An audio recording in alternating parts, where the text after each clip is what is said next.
The town of Charleston, South Carolina, was buzzing with news about the new priest at St. Mark's Church. Father Samuel Green, a 38-year-old man, was unlike any of his predecessors. His arrival marked a significant change, not only in his approach to faith and community but also in how some viewed the leadership of the church. As Father Samuel stood at the entrance of the church for the first time, he took in the sight of the grand building. Its towering spires and stained-glass windows had seen centuries of history, but now, for the first time, a black man would lead its congregation. The initial reaction was mixed. Some parishioners, like Mrs. Edith Hargrove, a warm and welcoming older woman, greeted him with open arms. She approached Father Samuel after his first sermon, her eyes sparkling with joy. "Father Samuel," she said, grasping his hands warmly, "I've never felt such spirit in a sermon before. You are exactly what this church needs." Father Samuel smiled, his heart filled with gratitude. "Thank you, Mrs. Hargrove. It means a lot to know that my words touched you." But not everyone shared Mrs. Hargrove's enthusiasm. In the back of the church, John Patterson, a man known for his influence in the community, crossed his arms and frowned. He whispered to his wife, Martha, as they exited the church. "I don't know what they were thinking, bringing him here. This church has a tradition, and this is not it." Martha looked uncomfortable but said nothing, following her husband out the door. As the days passed, Father Samuel settled into his role. He was a man of great empathy and dedication. His sermons resonated with those who were open to his message, focusing on unity, love, and the strength of the community. One afternoon, during a meeting with the church council, Father Samuel addressed the group. "I believe St. Mark's has the potential to become even more involved in helping those in need," he said.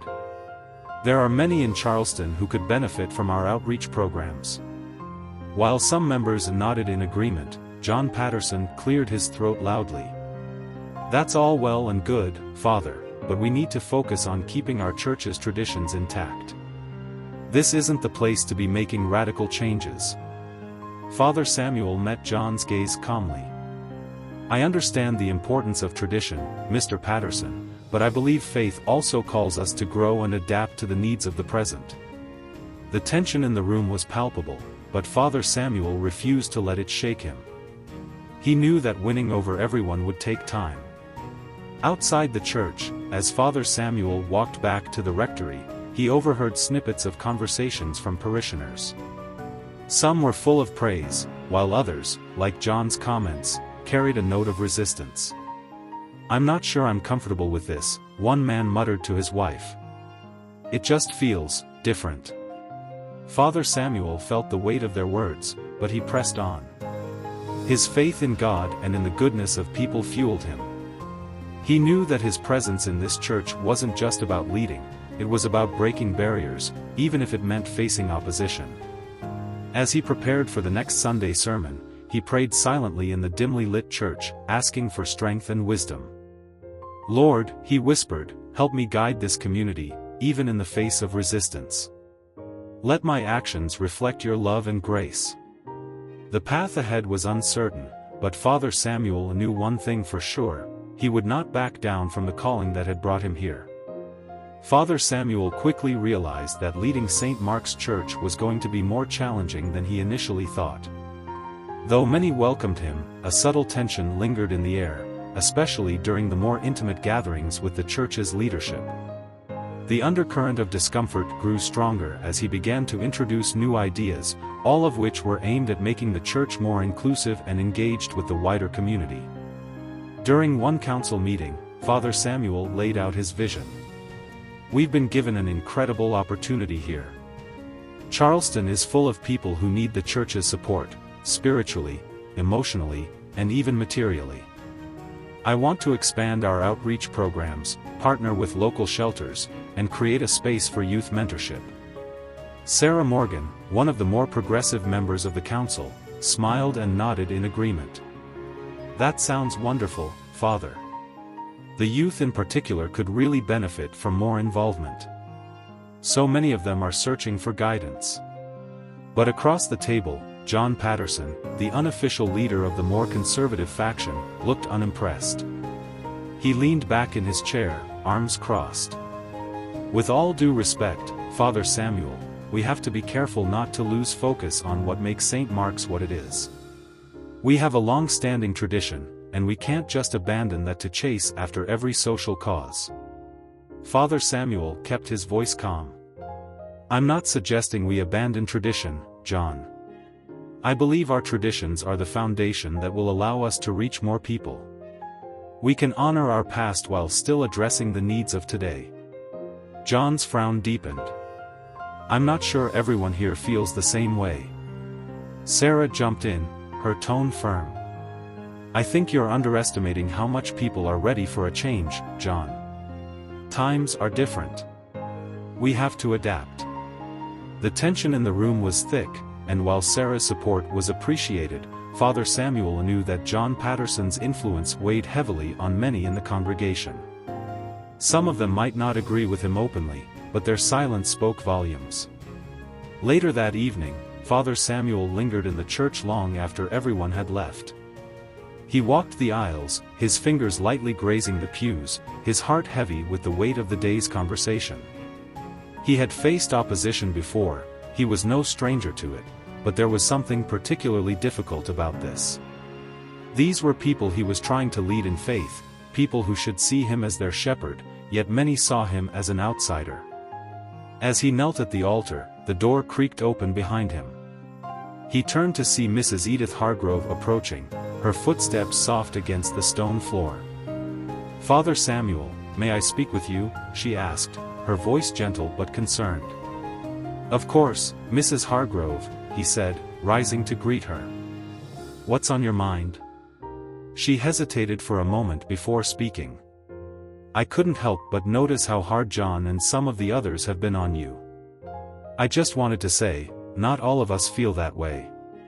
Many of us are grateful to have you here." Samuel smiled, grateful for her kindness. "Thank you, Mrs. Hargrove. That means more than you know.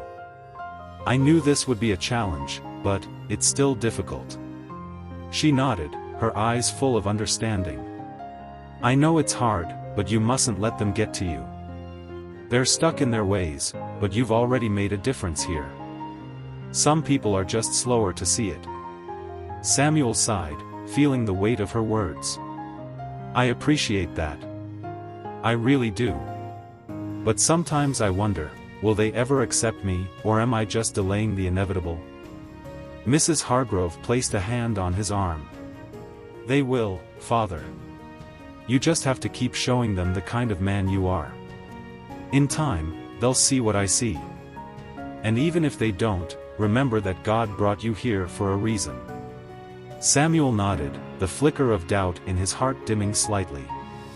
"Thank you, Mrs. Hargrove. Your support gives me strength." As she left, Father Samuel returned to the altar, kneeling once again. This time, his prayer wasn't for strength alone, but for the wisdom to lead in the face of resistance and the patience to wait for hearts to change.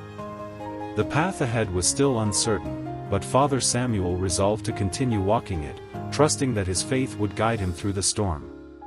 As the weeks passed, it became clear to Father Samuel that some of the resistance he faced wasn't just casual discomfort. It was organized and deliberate. The leader of this growing opposition was none other than John Patterson, whose influence over the congregation had long gone unchallenged. John was not just a wealthy businessman but also a third-generation member of St. Mark's, and for many, his voice carried weight. Now, he was using that voice to sow discord, gathering others who shared his discomfort with having a black man lead their church. At a private gathering at the Pattersons' grand home, John spoke to a small group of like-minded individuals. "We have to do something," he said, his voice low but firm. "St. Mark's has always been a place of tradition, and we can't just sit by while it's taken in a direction that doesn't fit our values." Michael Andrews, one of John's closest friends, nodded in agreement. "I've heard people talking. They're concerned, John. This whole situation isn't right. It feels like we're losing something." Martha, John's wife, sat quietly in the corner. Though she shared some of her husband's concerns, she wasn't as vocal about them. She had seen how Father Samuel interacted with the congregation, especially with the younger members, and there was something undeniably genuine about his spirit. "Isn't this a bit extreme?" Martha finally spoke up, her voice hesitant. "I mean, he hasn't done anything wrong. He's just different." John shot her a glance. "That's the point, Martha. He's different. And it's not about whether he's done something wrong. It's about whether he's right for this church. We need someone who understands our history, our culture." Martha sighed but didn't argue further. She knew how John felt, but she couldn't shake the nagging feeling that maybe, just maybe, Father Samuel wasn't the problem. Meanwhile, word of the group's meetings began to reach Father Samuel. Sarah Morgan, who had become one of his strongest supporters, was the first to warn him. "Father, I think you should know. John Patterson's organizing against you," Sarah said one afternoon as they walked the grounds of the church. Her voice was filled with concern. "He's gathering people who feel the same way he does, and they're trying to push you out." Father Samuel listened quietly, his face calm, but his heart heavy. "I suspected as much," he said after a pause. "John's been very vocal in the council meetings. I had hoped it was just resistance to change, but it seems deeper than that." Sarah nodded. "It is. It's about more than just change. It's about you. Who you are." Samuel stopped walking and turned to her, his expression thoughtful. "And who do they think I am, Sarah?"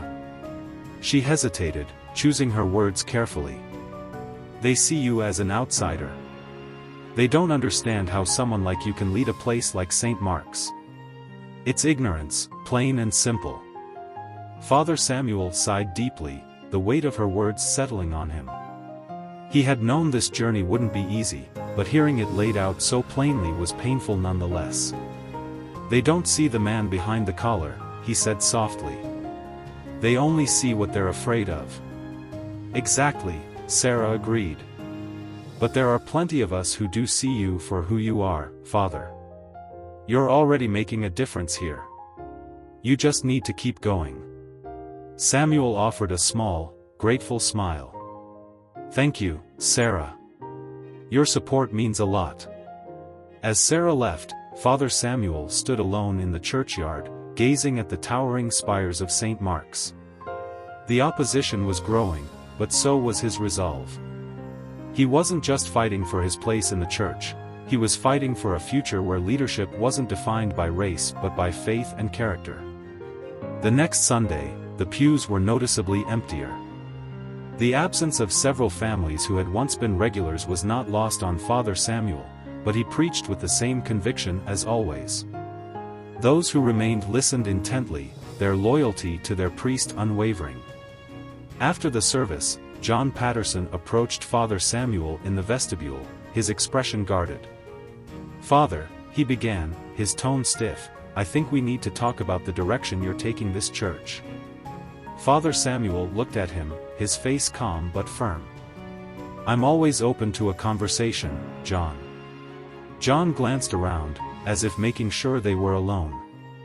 "It's no secret that not everyone is happy with how things are going. You're making changes that people aren't comfortable with." "I'm not here to make people comfortable, John," Father Samuel replied evenly. "I'm here to lead them closer to God." John narrowed his eyes. "And I'm here to make sure this church stays true to its roots."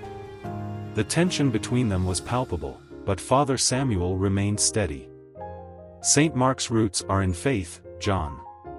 That's what I'm here to honor." With that, John turned on his heel and left, but the weight of his words lingered.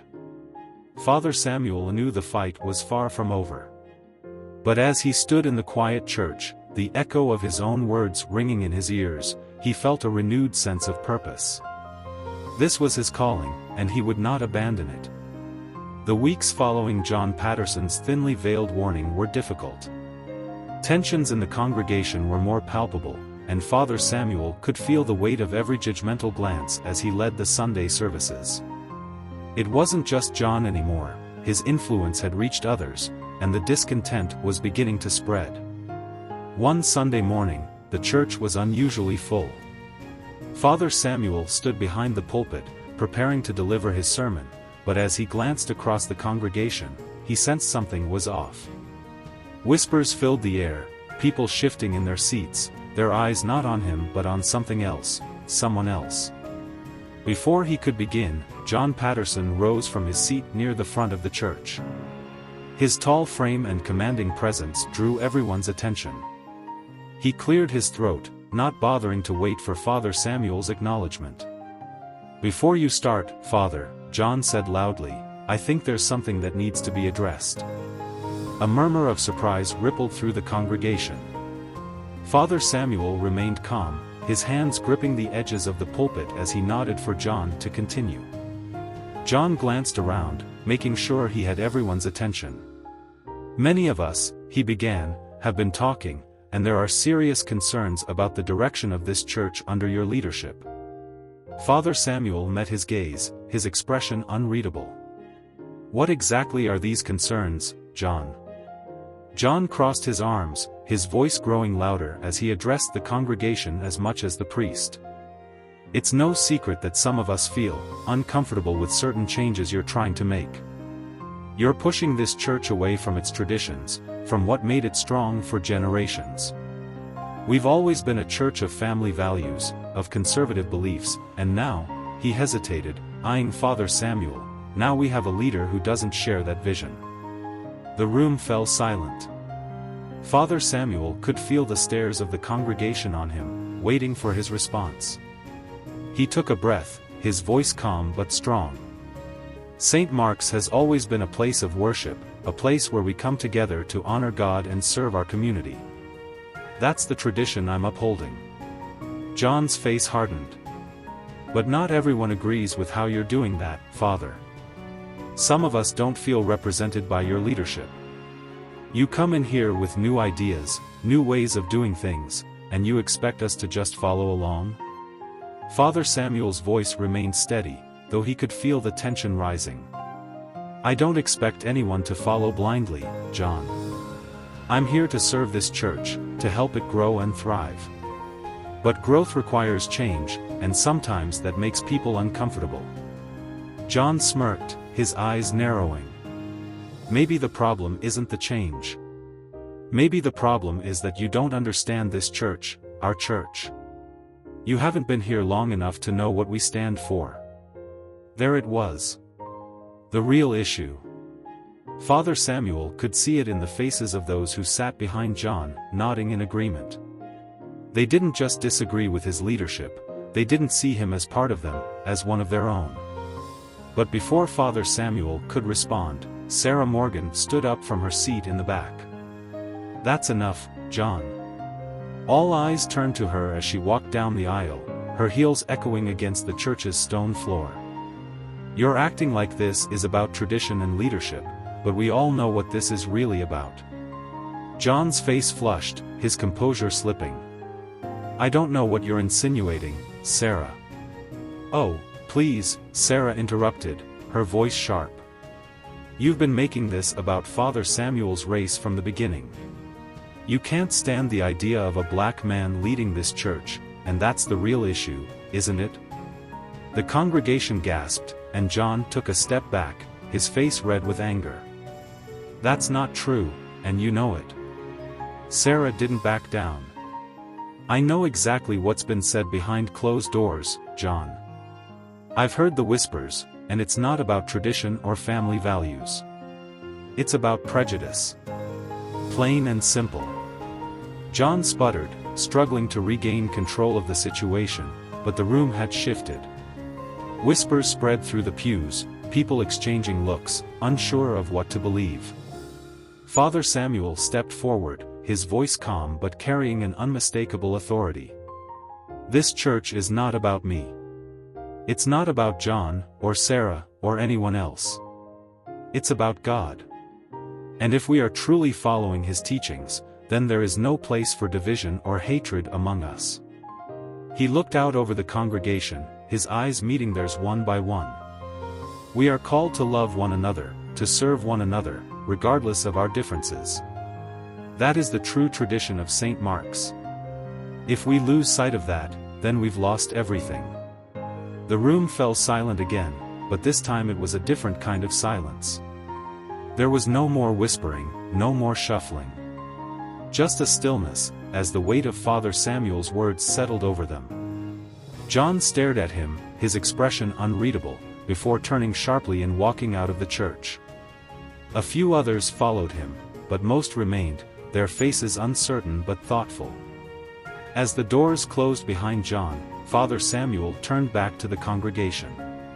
"Let us pray," he said softly. And as they bowed their heads, Father Samuel felt a flicker of hope. The battle was far from over, but today, he had reminded himself, of what truly mattered. Weeks passed after the confrontation in the church, and though the tension wasn't as overt as it had been that day, it hadn't disappeared. The congregation was still divided. Some members, led by John Patterson, stopped attending services altogether, forming a quiet but unmistakable boycott of Father Samuel's leadership. Inside St. Mark's, the atmosphere was different. The pews were no longer full on Sunday mornings, and the once vibrant sense of community seemed to have dulled. Father Samuel could feel the weight of it every time he stepped up to the pulpit. He continued his work with unwavering dedication, but the resistance, now simmering under the surface, was always present in the back of his mind. One afternoon, as Father Samuel was going over notes in his office, there was a knock on the door. He looked up to see Deacon Paul, one of the few members of the church leadership who had remained neutral throughout the turmoil. "Father, do you have a moment?" Paul asked, stepping inside without waiting for an answer. "Of course," Father Samuel replied, motioning for him to sit. "What's on your mind, Paul?" Paul hesitated before sitting down, a look of concern etched across his face. "I've been hearing things. People are still talking, Samuel. They might not be as open about it as John was, but the divide is still there." Father Samuel sighed and leaned back in his chair. "I figured as much. It's hard to ignore the empty seats on Sundays." Paul nodded. "It's more than that, though. Some of the older families are questioning your authority as the priest. They're saying that maybe you're not the right fit for this church." The words hit Father Samuel like a punch, but he kept his composure. "And what do you think, Paul?" Paul paused, looking down at his hands before speaking. "I think you're doing the best you can under impossible circumstances. But this isn't just about how good of a priest you are. It's about people's prejudices, their fear of change. I don't know how to fix that." Father Samuel stared out the window, watching the trees sway gently in the afternoon breeze. "I'm not sure I know how to fix it either," he admitted quietly. "But I'm not giving up." Paul looked at him, admiration in his eyes. "I didn't think you would." Just then, there was another knock on the door, and Sarah Morgan entered, her face a mix of urgency and frustration. "Father, I'm sorry to interrupt, but we need to talk," she said, barely waiting for his acknowledgement before continuing. "There's a rumor going around that John Patterson is organizing a petition to have you removed as priest." Paul looked at her in surprise. "A petition? Are you sure?" Sarah nodded, her arms crossed tightly across her chest. "I heard it from one of the church elders. John's gathering signatures from those who've stopped attending. He's planning to present it to the diocese." Father Samuel listened quietly, his face unreadable. The thought of John taking this fight to the diocese didn't surprise him, but it stung nonetheless. "I knew John wasn't done," Samuel finally said. "He's been too quiet lately." Sarah stepped closer, her voice filled with determination. "We can't let him win, Father. This isn't just about you anymore. If John succeeds in having you removed, it sends a message that this kind of discrimination is acceptable. We have to fight back. Paul shifted in his seat, uneasy. But how do we fight back? If John's got enough signatures, the diocese will have to listen. Father Samuel stood up, walking slowly to the window. He stared out at the church grounds, thinking carefully before he spoke. We fight back with love. With grace. We don't stoop to their level. Sarah frowned. But what if love isn't enough? Father Samuel turned to her, his expression gentle but resolute. Love is always enough, Sarah. Even when it doesn't feel like it. That's what faith is about. The room fell silent as the weight of his words sank in. Paul and Sarah exchanged a glance, both of them realizing that Father Samuel wasn't going to give in to fear or hatred. He would face whatever came next with the same dignity and grace he had shown since the beginning. I'll start talking to the congregation, Sarah finally said, her voice quieter but no less determined. There are still people here who support you, Father. We need to remind them of why they stayed. Paul nodded, standing up. I'll do the same. You're right, Sarah. We can't let this happen without a fight. Father Samuel smiled, grateful for their support. Thank you, both of you. This isn't about me. It's about the church, about what we stand for. And no matter what happens, we'll stand together. As Sarah and Paul left the office, Father Samuel was left alone with his thoughts. He knew the road ahead would be difficult, but he wasn't walking it alone. And that gave him strength. He turned back to his desk and picked up his Bible, flipping to the passage he planned to preach on that Sunday. The words brought him comfort, as they always did. Blessed are the peacemakers, for they will be called children of God. In the quiet of his office, Father Samuel prayed for strength, for wisdom, and for peace, not just for himself, but for his congregation. No matter what John Patterson did next, Father Samuel knew his path was clear. He would continue to lead with love, no matter how hard the storm raged around him. As rumors of the petition spread through the town, the atmosphere within the congregation grew more tense.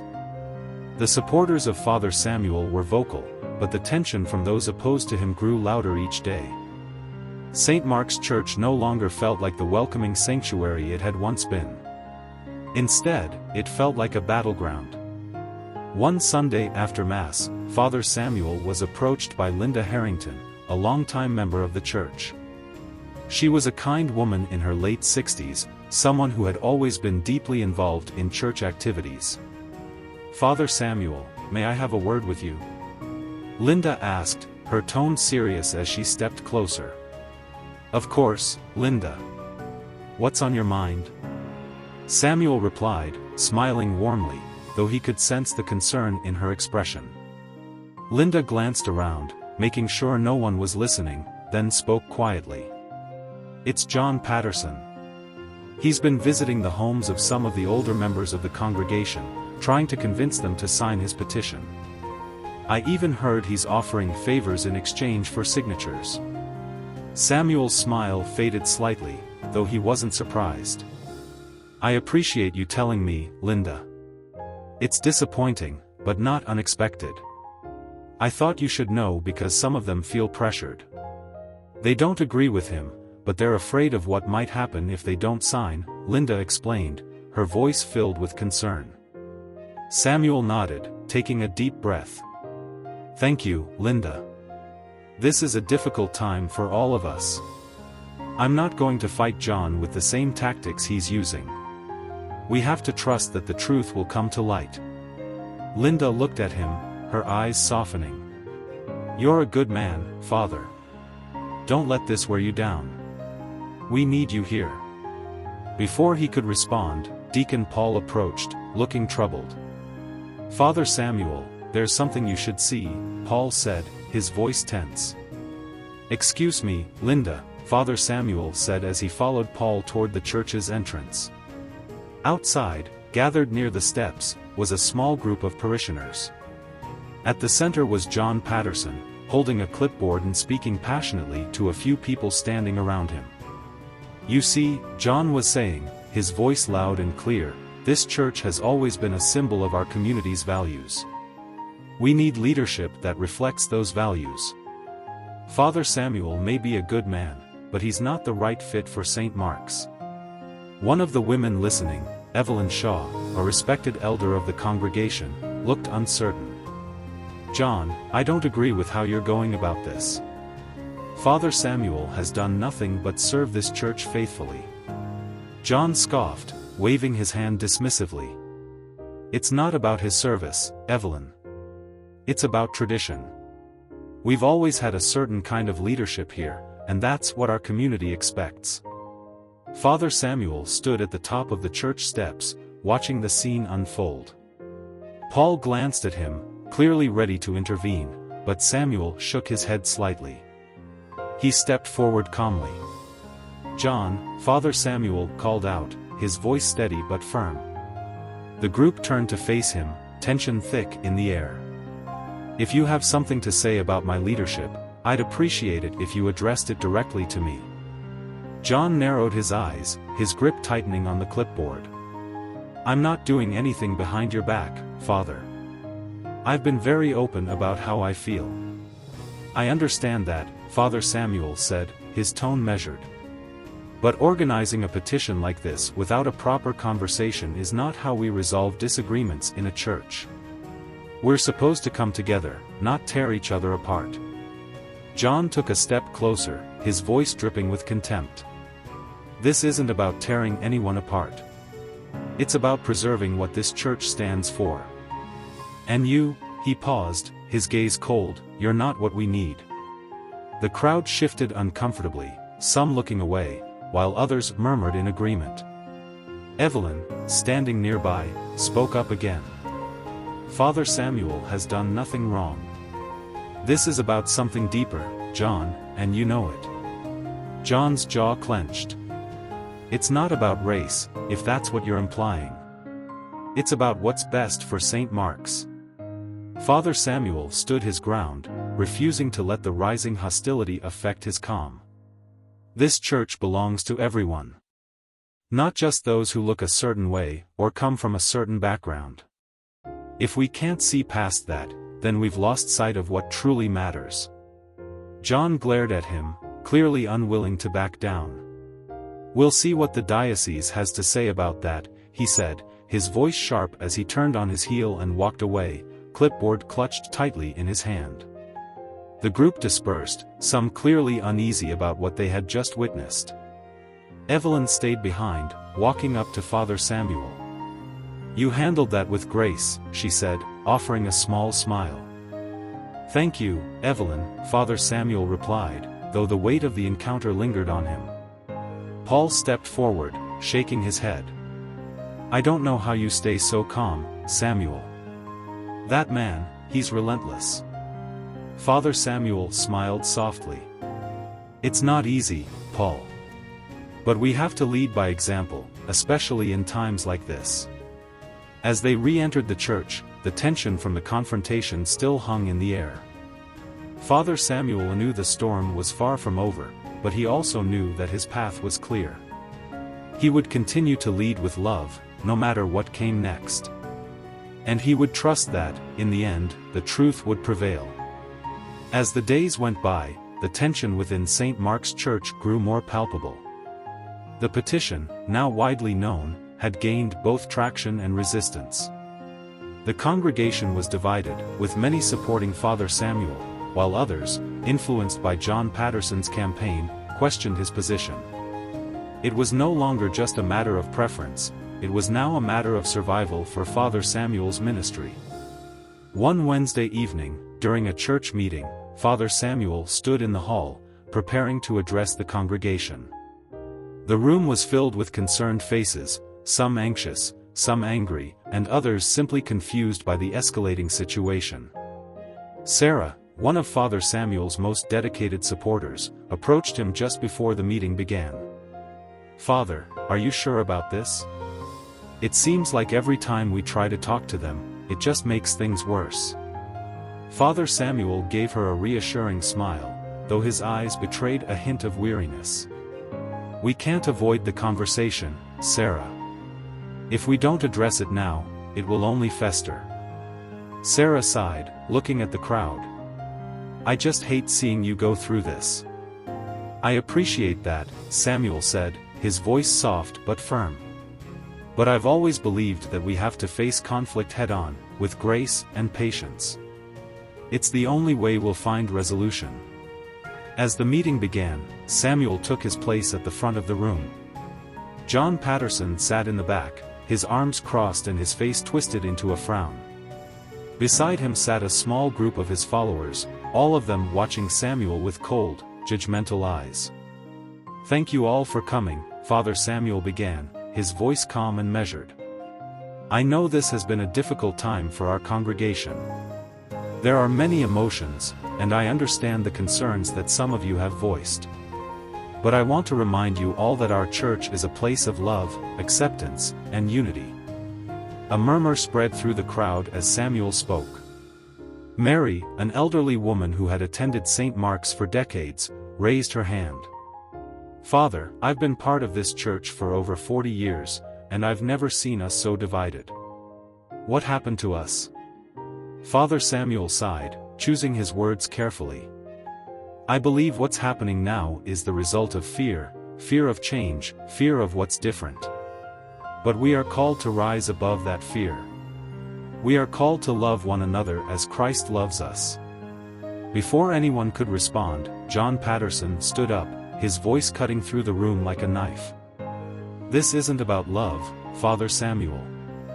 This is about you being unfit to lead our church. You talk about unity, but you're the one dividing us. The room fell silent, all eyes turning to John. Father Samuel met his gaze, unflinching. I'm not the one creating division, John.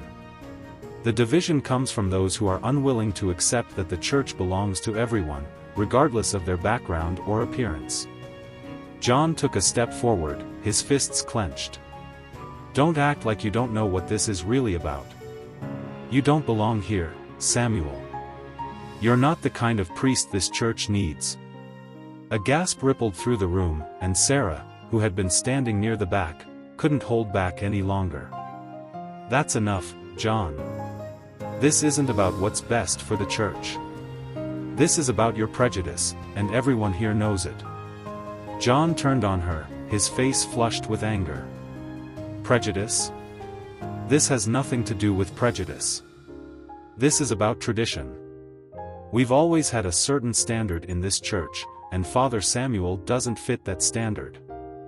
Father Samuel stepped forward, his voice calm but filled with resolve. The only standard we should be upholding is the one Christ gave us, to love our neighbors as ourselves. And that love doesn't have exceptions. John sneered. You're twisting scripture to fit your agenda. You can fool some of these people, but you can't fool me. Before Samuel could respond, Evelyn Shaw stood up, her voice trembling with emotion. John, this has gone on long enough. We're supposed to be a church, a family. But all this hatred, it's tearing us apart. John shot her a cold look. If standing up for what's right tears us apart, then maybe we weren't as united as we thought. The tension in the room was unbearable. Samuel could feel the weight of the hostility, the anger, and the fear swirling around him. But he refused to let it break him. Taking a deep breath, he addressed the congregation once more. I understand that some of you have concerns, and I'm willing to listen to them. But what I won't do is allow fear and hatred to dictate the future of this church. We are better than that. There was a long, heavy silence. John glared at Father Samuel, but for the first time, he seemed uncertain. The room was filled with a mix of emotions, anger, sadness, and confusion. But amidst it all, there was also hope. Deacon Paul, who had been quietly observing from the side, finally spoke up. Father Samuel is right. This church has always been a place of love and acceptance, and we can't let that change now. We have to come together, not just for ourselves, but for the future of St. Mark's. John opened his mouth to speak, but Paul cut him off. If you don't like it, you're free to leave. But if you're staying, then it's time to put aside the hate and focus on what really matters, our faith. John looked around the room, realizing that more people were nodding in agreement with Paul than with him. He clenched his jaw, then turned and stormed out of the room, slamming the door behind him. The room remained silent for a moment before Evelyn spoke up again, her voice soft but filled with conviction. "We're with you, Father Samuel." One by one, others in the room began to voice their support, and the tension that had gripped the congregation for so long began to ease. Samuel smiled, though the road ahead still looked challenging. But for the first time in weeks, he felt a sense of peace. As the meeting came to a close, Sarah approached Samuel once more. "You did it, Father. You stood your ground." Samuel nodded, his heart full but his voice humble. "We all did, Sarah. And now, we can begin to heal." And as the night settled over the small town of Fairview, the storm that had threatened to tear the church apart seemed, at least for now, to have passed. But Father Samuel knew that the real test was still to come. The weeks following the tense church meeting saw a tentative peace settle over St. Mark's. Father Samuel continued his pastoral duties, but there was an undeniable shift in the atmosphere. The support he had garnered from the congregation was a glimmer of hope, but there were still whispers, faint murmurs of dissent that refused to die out.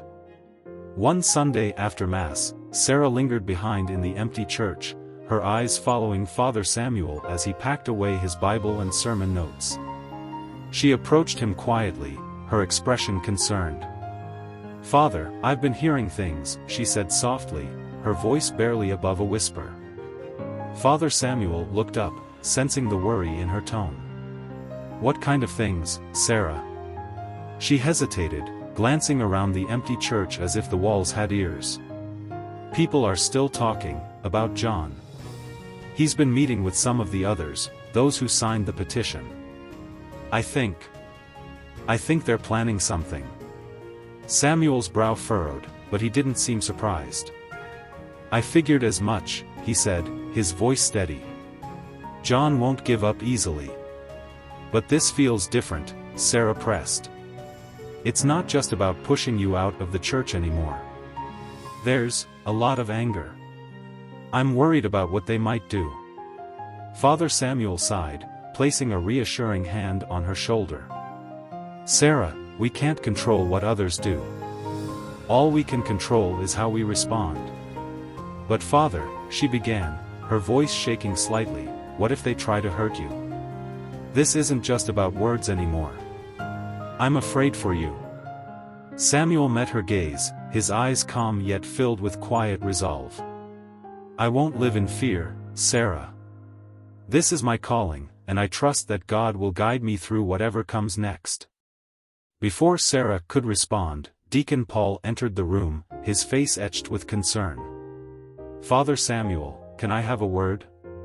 Samuel nodded, motioning for Paul to join them. "Of course, Paul. What's on your mind?" Paul glanced at Sarah, then back at Samuel. "There's something going on outside the church. A group of men, John and a few others, they're waiting for you." Sarah's eyes widened in alarm. "I knew it. Father, please don't go out there.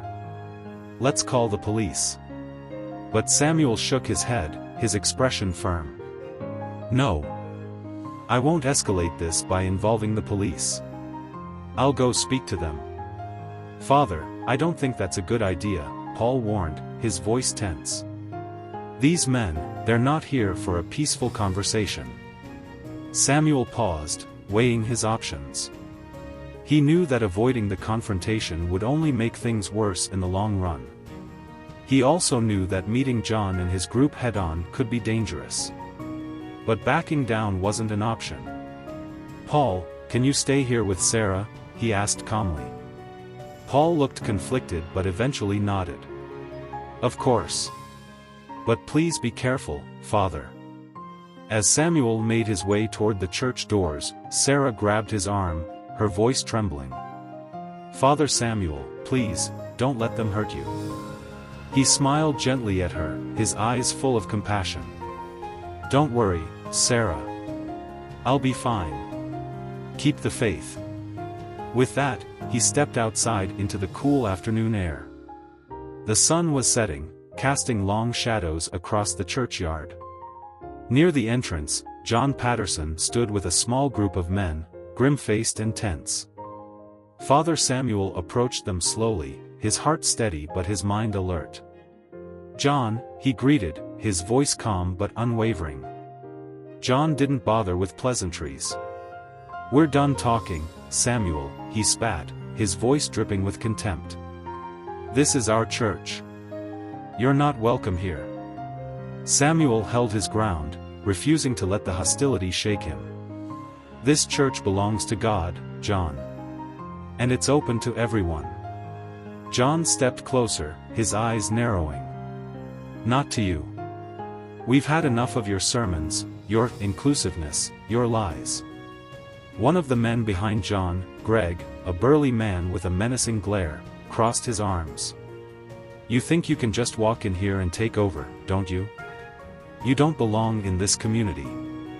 Samuel's expression remained calm, though inside, he could feel the weight of their anger. "I've never claimed to take over anything, Greg. My only goal is to serve this congregation, to help this community grow in faith and love." John scoffed, his face twisting with disdain. "Faith and love? Don't make me laugh. You've done nothing but tear this church apart since the day you got here." Samuel met John's gaze evenly. "I don't think it's me tearing this church apart, John. I think it's the hate that some people are clinging to." For a moment, the air was thick with tension. Samuel could feel the anger radiating off the men, but he refused to back down. He knew that this was a pivotal moment, not just for him, but for the future of the church. "You're done here, Samuel," John said, his voice low and dangerous. "Either you leave, or we'll make sure you do." There was a long silence. Samuel stood tall, his eyes unwavering as he faced John and his followers. "I won't leave," he said softly but firmly. "This is my calling. This is where I belong." John's fists clenched, and for a moment, Samuel wondered if the man was going to strike him. But instead, John turned away, his face contorted in frustration. "You're making a mistake, Samuel. This isn't over." With that, John and his group walked away, leaving Father Samuel standing alone in the fading light. He watched them go, his heart heavy but unshaken. As he turned back toward the church, Paul and Sarah were waiting for him at the door. Sarah's face was pale, her eyes wide with fear. "What happened? Are you okay?" Samuel nodded, his voice calm but firm. "I'm fine. But this isn't the end." Paul sighed, running a hand through his hair. "What do we do now, Father?" Samuel looked at both of them, his resolve clear. "We keep going. We keep praying. And we keep loving, even when it's hard." And with that, they stepped back into the church, knowing that the real storm had yet to come. Tensions within St. Mark's Church had been simmering for weeks. The whispers grew louder, and Father Samuel could feel the unease with every sermon he delivered. Though many in the congregation stood by him, there was no mistaking the undercurrent of anger from those who still resented his presence. One Sunday, the church was unusually packed. It was clear that something was brewing. Father Samuel felt the weight of it as he stood at the altar, his eyes scanning the faces in the pews. He saw supporters, people like Sarah and Deacon Paul, but he also saw the cold, hard stares of John Patterson and his group. After Mass, as the congregation began to disperse, John made his move. He stood up abruptly, his voice loud and commanding enough to stop everyone in their tracks. "Father Samuel," John called out, stepping toward the altar. "There's something that needs to be said." A hush fell over the church. All eyes were on John as he made his way to the front, his expression a mixture of contempt and resolve. Father Samuel remained still, meeting John's gaze without flinching. "What is it, John?" Samuel asked calmly. John turned to face the congregation, his voice rising with intensity. "I've tried to stay quiet. I've tried to keep the peace, but I can't sit back and watch this anymore." He pointed toward Samuel, his fingers shaking with anger. "This man does not belong here." A murmur rippled through the church. Some gasped, others whispered among themselves. Sarah, sitting in the front row, clenched her hands in her lap, her heart racing. "John, this isn't the time or the place," Deacon Paul began, stepping forward, but John cut him off. "No, Paul, this is exactly the time and the place. Everyone here needs to know the truth." John's eyes blazed as he continued. "Father Samuel isn't one of us. He's not part of this community. He wasn't raised in this church, and he sure as hell doesn't understand the values we hold dear." Samuel felt the tension in the air thicken, but he remained composed. "John, I was chosen by the diocese to serve this congregation. I'm here to spread God's word, not to divide us." John scoffed. "Chosen by the diocese? We all know how that works. They send someone down here without understanding who we are, without knowing what we need." One of John's supporters, Greg, chimed in from the back. "We don't need him. We need someone who understands our traditions, our history." Father Samuel took a step forward, his voice steady but filled with quiet authority. "I understand the history of this church, John. But more importantly, I understand the message of Christ. Love, compassion, acceptance, that's what we should be focusing on." "Love?" John barked out a bitter laugh. "Don't stand there and lecture me about love. You don't know what it's like to be part of this community. You don't know our struggles." Samuel's heart ached as he listened to the words, but he knew this wasn't about personal struggles. It was about fear. Fear of change. Fear of someone who didn't fit their image of what a priest should be. "John, I may not have grown up in this town, but I am here now, and I am committed to serving you, no matter what. I'm not here to take away your traditions, I'm here to help this church grow in its faith," Samuel said, his voice filled with sincerity. But John wasn't having it. "We don't need you," he shouted, his voice booming across the room. "We need someone who understands us. Someone who looks like us." The room fell silent. The weight of John's words hung in the air, heavy and uncomfortable.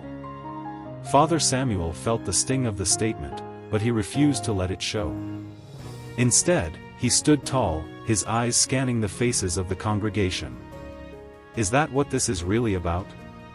Samuel asked, his voice calm but piercing. "My skin color?" John's face hardened, and he didn't deny it. "You don't belong here," he repeated, his voice quieter but no less venomous. For a long moment, no one spoke.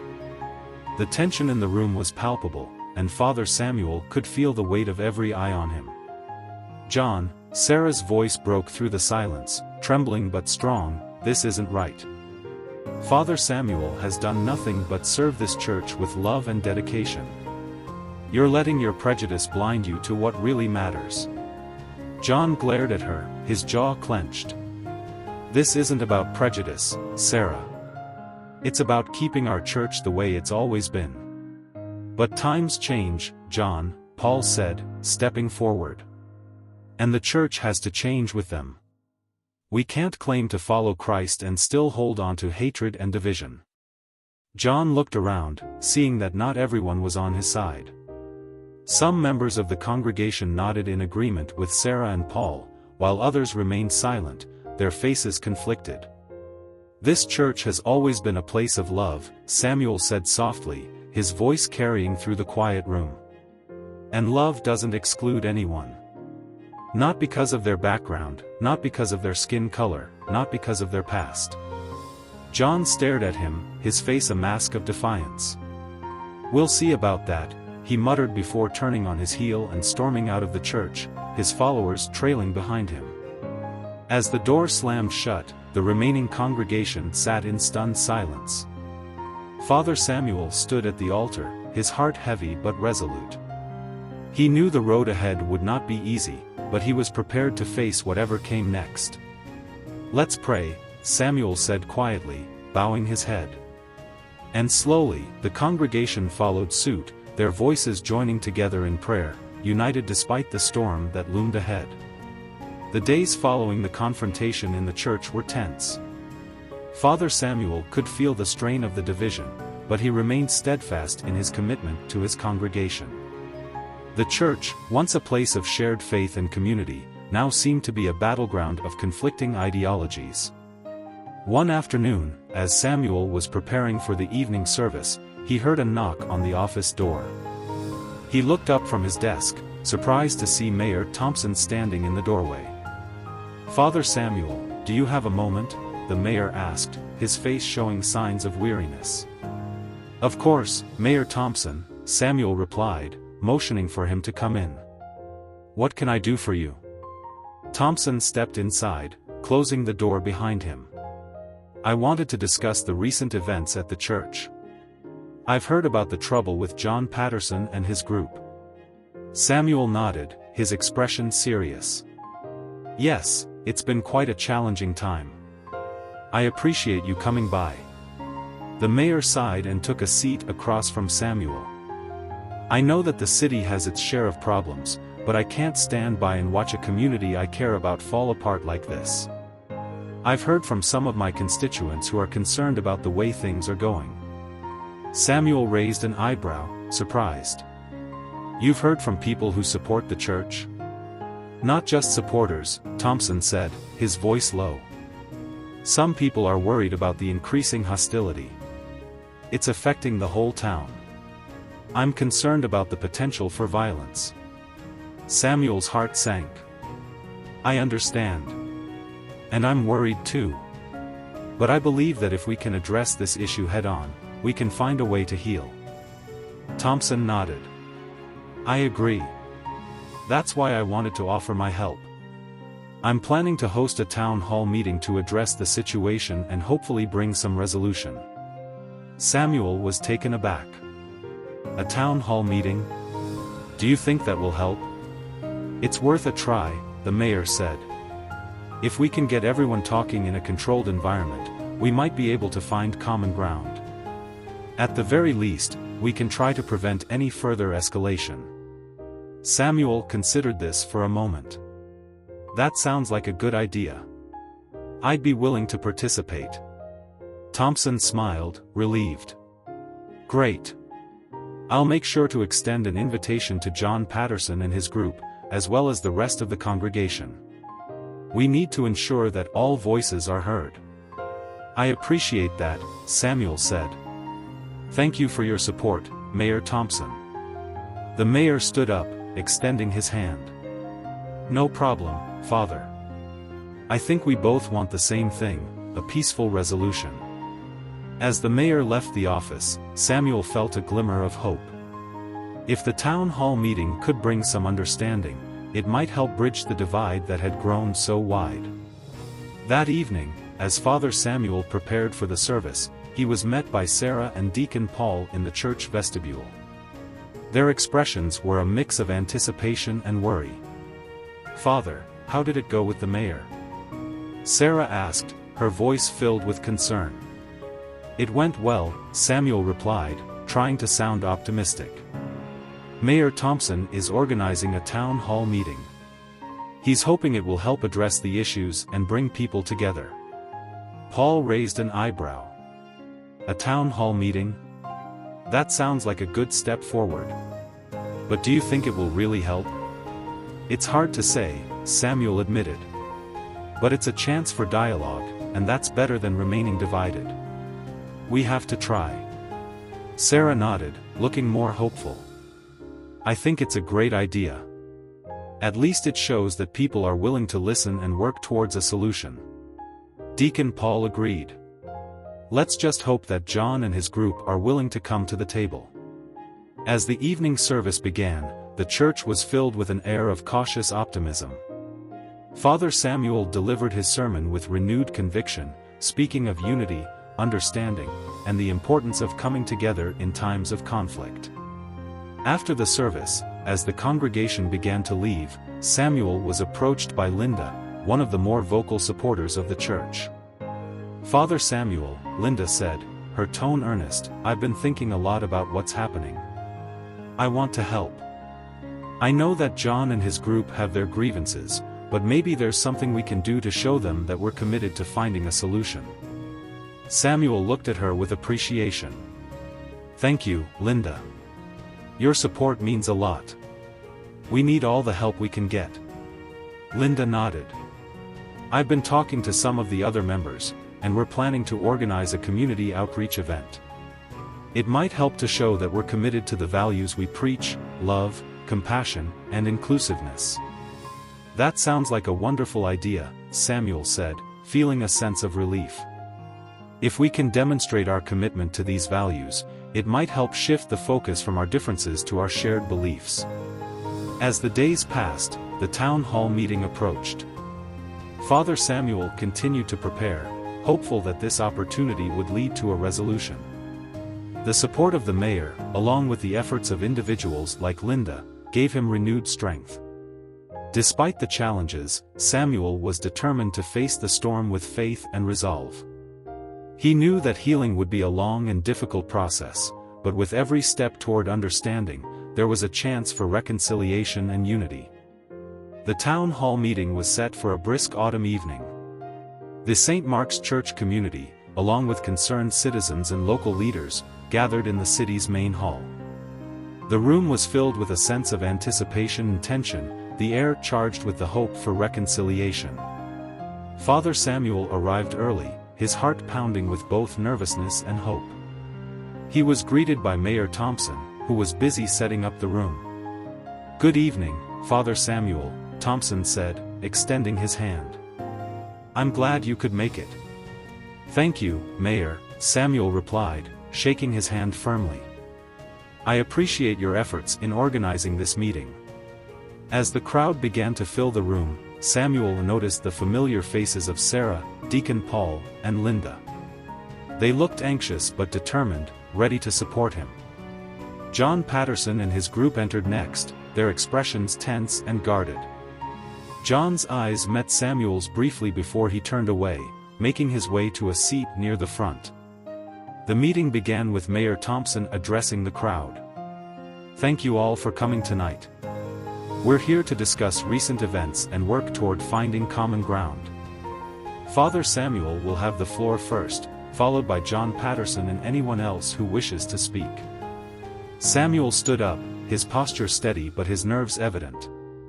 He took a deep breath before speaking. "Thank you, Mayor Thompson," Samuel began. "I want to start by acknowledging the concerns that have been raised about my presence at St. Mark's Church. I understand that change can be challenging, and I want to assure everyone that my goal is to serve this community with respect and compassion." John's voice interrupted from the back. "Respect and compassion? That's easy to say, but it's clear that you don't understand our traditions." Samuel nodded, taking in John's words. "I may not have been here for all of the church's history, but I am committed to learning and respecting its traditions. However, it's also important that we grow together and adapt to new understandings." John stood up, his voice growing louder.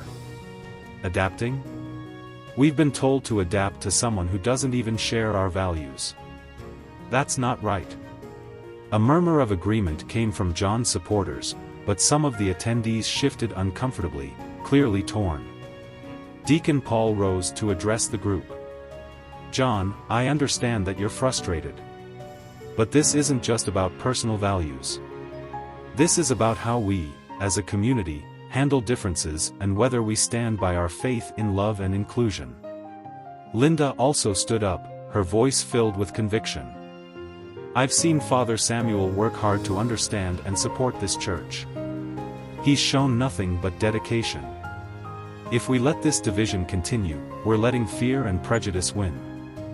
John's face reddened, but he remained silent. Mayor Thompson stepped in to guide the discussion. Let's take a moment to hear from others who may have been affected by these events. We need to ensure that all voices are heard.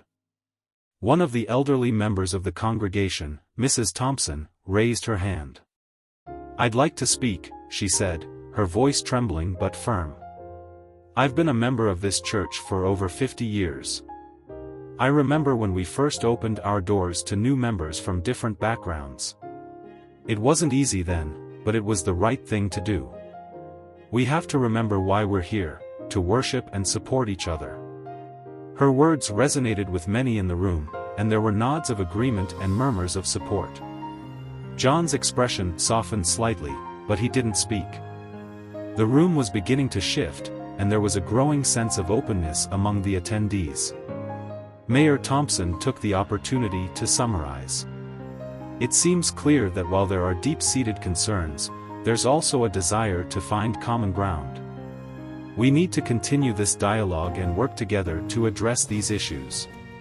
As the meeting drew to a close, Father Samuel felt a mixture of relief and cautious optimism. He approached John, who was standing by the exit. "John, I hope we can continue this conversation," Samuel said, his tone respectful. "I believe we can find a way forward if we keep talking."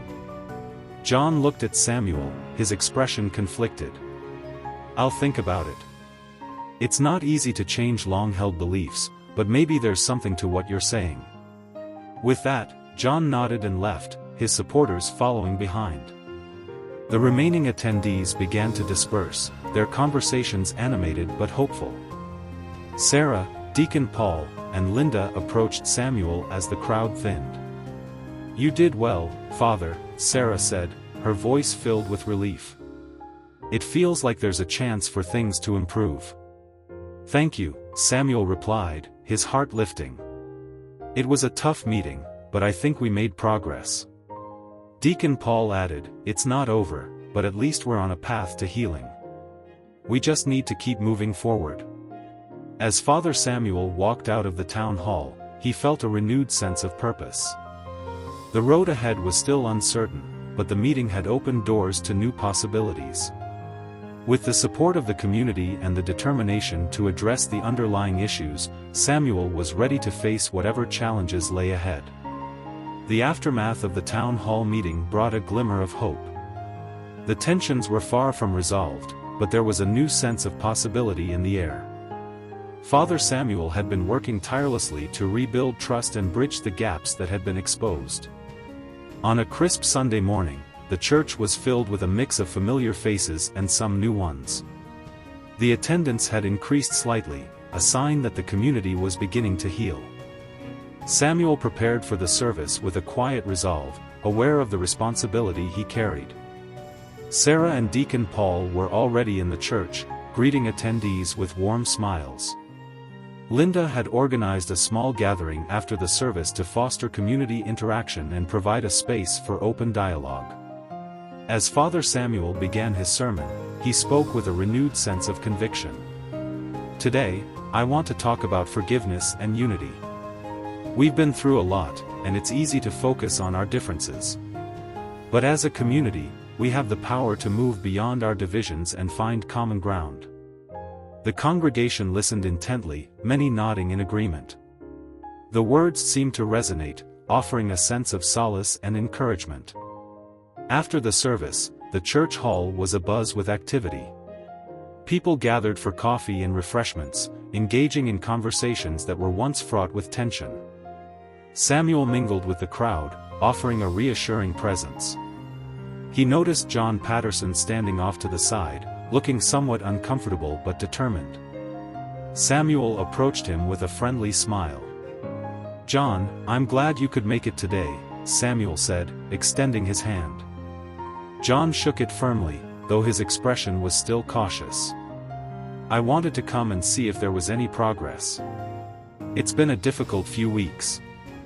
"I understand," Samuel replied. "But I believe we're making strides.